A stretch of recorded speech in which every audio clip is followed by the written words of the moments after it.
What lesson can Dr. King offer us to make this world different and better? And the answer, I think, comes in a few steps. I'm going to offer you those steps in a little bit of time that I have here, and I'm going to leave you all alone. The first thing we must do is listen carefully. We must listen carefully.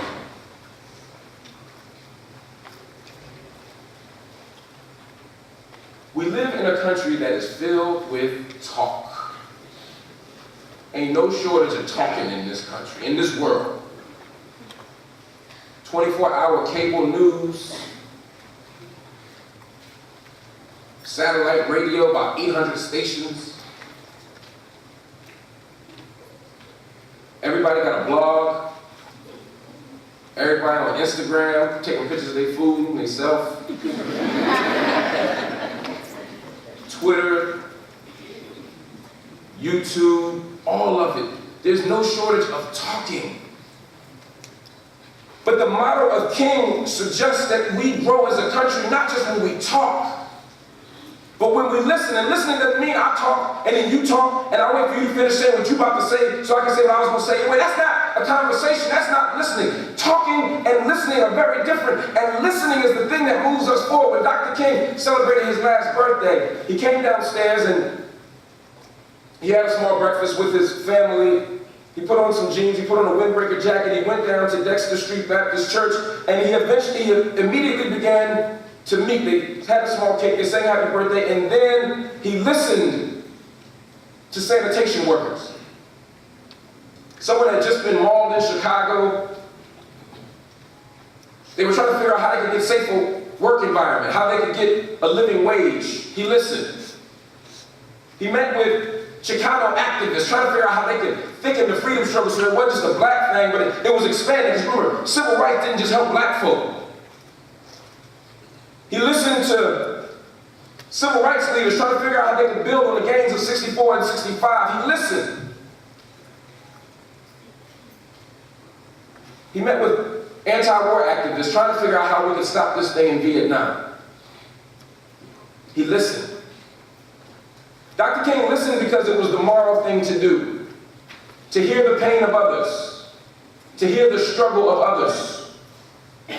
Dr. King listened because he knew that it was the ethical thing to do, that he couldn't absolve his responsibility to Vietnam any more than he could absolve his responsibility to poor people in this country. He listened because it was the right thing to do. Dr. King also understood that listening had a practical value. He understood that when you listen to folk, you can create a political alliance across differences, so that even though this ain't my thing and it's your thing, and even though that's your thing and it's not your thing, if all of our issues and agendas come together, we have a united front, so that we're not just locked at the arm singing we shall overcome, but we're also locked at the circumstance.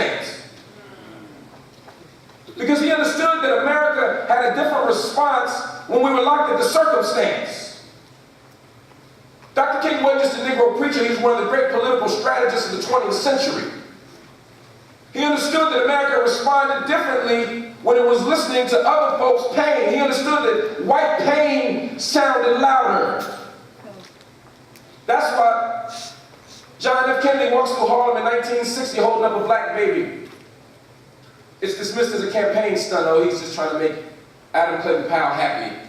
That white presidential candidate holding up that black baby. Just trying to get some cheap votes in Harlem. You know how those Northerners are. Kind of like when Bill Clinton back in the day went on Arsenio Hall and played the saxophone. Or Hillary Clinton went to Selma a few years ago, went to church, tried to clap one beat.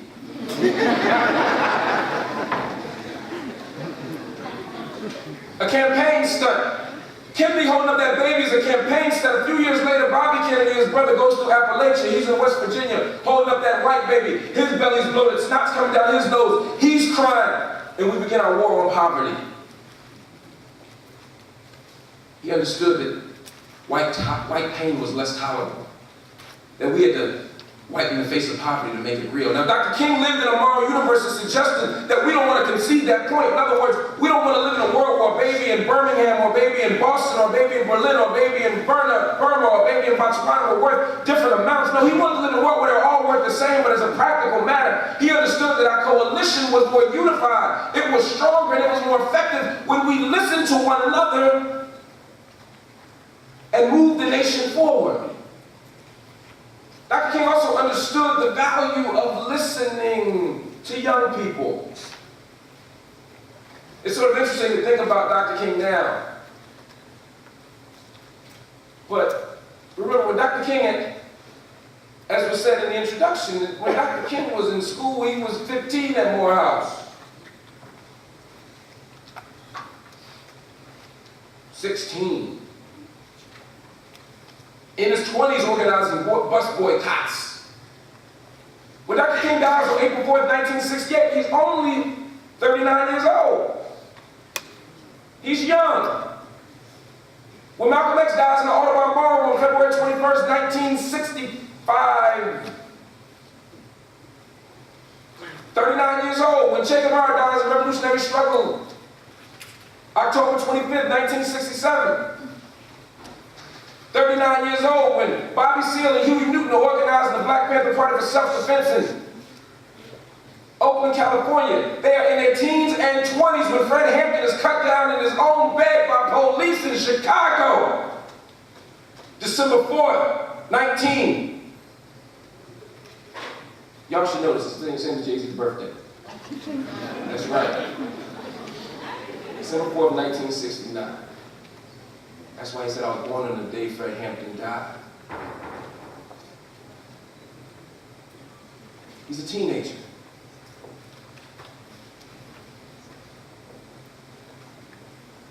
Children have produced every change that we've had in this country.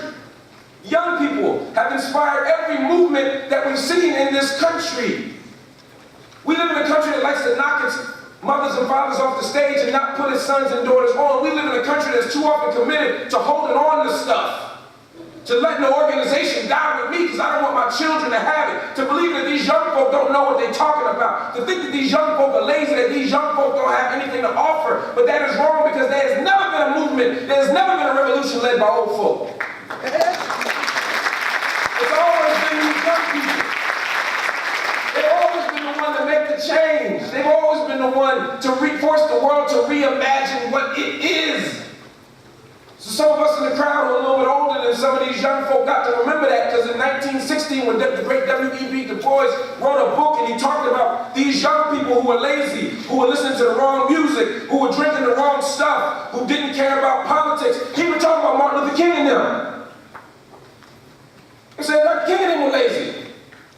That Rosa Parks and them lacked political courage. That Ella Baker and them didn't have vision. That Malcolm X and them weren't committed to the struggle. You see, every generation worries that the next one ain't got it. Everybody think their kids are crazy. Everybody. And they are. But that ain't the point. That's part of what makes young people so amazing, is they have a level of fearlessness, a level of courage, a level of vision, a level of insight that propels them into the struggle despite the odds. And that's why we gotta listen to them, because you don't know who the next one is. I'm looking at these amazing young men right here. Look at them. Give them another round of applause.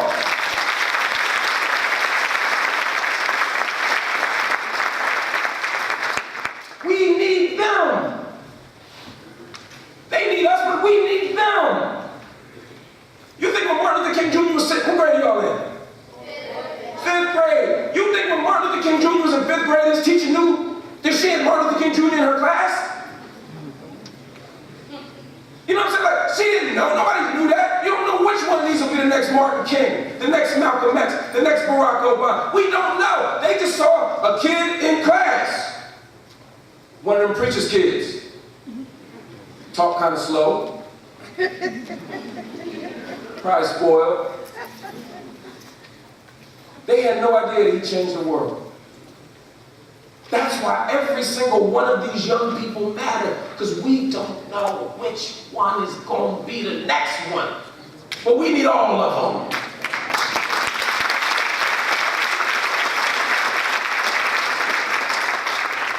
Perhaps the most profound gift that Dr. King gave us to model listening is also getting America to not just listen to each other, not just listening to young people, but to listen to itself. To get America to listen to itself, its own democratic utterances. You see, if America listens to itself, some of these problems get resolved. The black freedom struggle, the black freedom tradition has been about telling America, listen to who you are. You begin with the old slave narratives, and y'all in an amazing intellectual institution, so I know y'all read some of these books, and the ones y'all ain't read, y'all gonna read. Go back and read David Walker's Appeal. David Walker's Appeal, a preamble together with 4 articles to the colored citizens of the world, but particularly and most expressly those of the United States. Y'all get that? David Walker's Appeal, a preamble together with 4 articles to the colored citizens of the world, but particularly and most expressly those of the United States. He made it a preamble and 4 articles. Why would he do that? What was he modeling the preamble and 4 articles after? The Constitution is part of a black signifying tradition. He was saying, America, you have a Constitution. Listen to yourself. You promised life, liberty, and the pursuit of happiness, yet the slave is standing here. Listen to yourself. Read the narrative of the fabulous life of Alauda Equiano or Gustavus Vassa, where he talks about the role of Christianity and the good Christian man. He speaks ironically of trying to get America again to listen to yourself. You say you're a Christian nation, you say you're founded on Christian values that are predicated upon healing the least of these, yet the slave is unfree, the woman is unfree, the world is unfree. America, listen to yourself. America, listen to yourself. That's why Gustavus Vassa says, I wholly entreat your pardon for putting before your work so wholly devoid of literary merits. He said, I'm sorry for making y'all read such a bad book written, he said, by an unlettered slave. And then he gives them the best slave narrative perhaps in 100 years. America, listen to yourself. You're saying the Negro can't read, yet look at what we're producing. David Walker's Appeal. Alauda Equiano's narrative, Up from Slavery.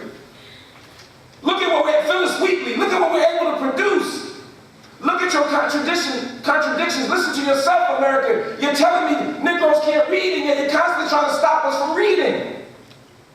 You're calling us lazy, yet you make us slaves. You're calling us dirty,